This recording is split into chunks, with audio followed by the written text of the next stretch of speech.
بسم اللہ الرحمن الرحیم۔ السلام علیکم ناظرین، مکہ کے ایک ایسے گھرانے میں آنکھ کھولنے والا بچہ جو اپنی دولت، سخاوت اور فہم و فراست کے حوالے سے جانا پہچانا جاتا تھا۔ اس بچے کے والد ولید کا شمار مکہ کے ممتاز افراد میں ہوتا تھا۔ وہ مکہ سے طائف تک پھیلے ہوئے بے شمار باغات کے مالک تھے۔ اہل مکہ انہیں العدل اور الوحید کے القابات سے پکارتے تھے۔ وہ عرب کا پہلا شخص تھا جس نے چوری کی سزا میں ہاتھ کاٹنے کی تجویز پیش کی، جو بعد ازاں اسلامی نظام میں بھی شامل ہوئی۔ فوجی مہارت میں بھی ولید کا جواب نہیں تھا۔ یوں اس بچے کو دولت اور مذکورہ خوبیوں کا سرمایہ ورثے میں ملا۔ بچے نے بڑے شاہانہ انداز میں پرورش پائی۔ اس کے باوجود اسے مردانہ کھیلوں اور فنون حرب و ضرب سیکھنے کا جنون تھا۔ اس نے گھڑ سواری، شمشیر زنی اور تیر اندازی بچپن میں ہی سیکھ لی تھی۔ کشتی اور نیزہ بازی میں بھی اس کا کوئی ثانی نہ تھا۔ لوگ اسے میدان کا جادوگر کہتے تھے۔ ان خداداد صلاحیتوں کے مالک کا نام خالد بن ولید رضی اللہ تعالی عنہ تھا۔ میدان کھیل کا ہو یا جنگ کا، آپ رضی اللہ تعالی عنہ اپنی ذہانت اور مہارت سے پانسا اپنے حق میں پلٹنے کے ماہر تھے۔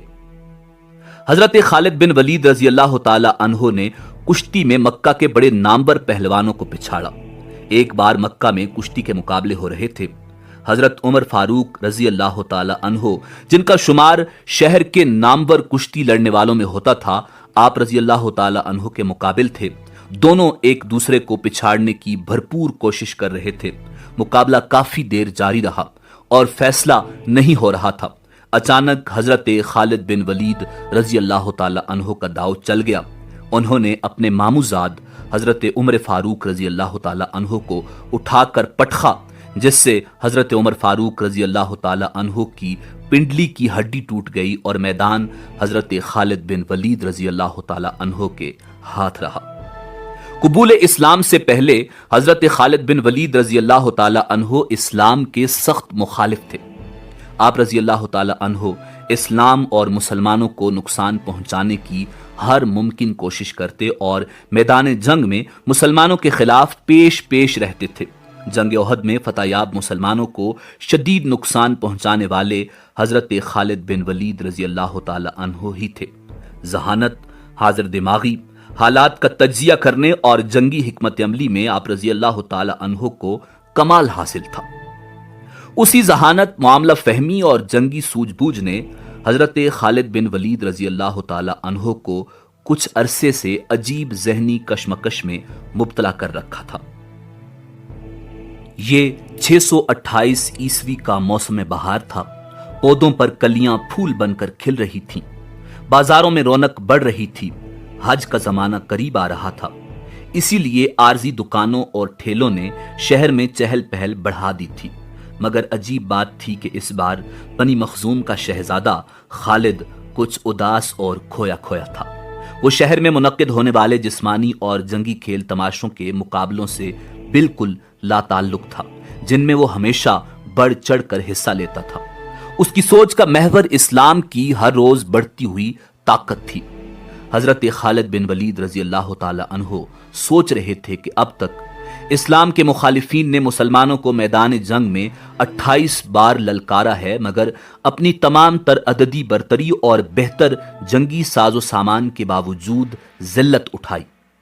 کبھی آپ رضی اللہ تعالی عنہ کے ذہن میں جنگ بدر کا نقشہ پھرنے لگتا، جب معمولی ہتھیاروں سے لیس 313 مسلمانوں نے ابو جہل کے لشکر کو شکست فاش سے ہمکنار کیا تھا۔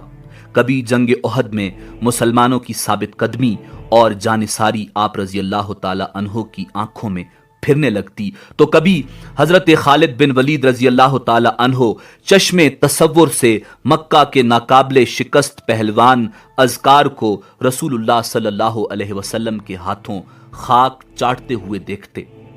آپ رضی اللہ تعالی عنہ کا ذہن اور تجربہ بے سر و سامان مسلمانوں کی ان عظیم فتوحات کو سمجھنے سے قاصر تھا۔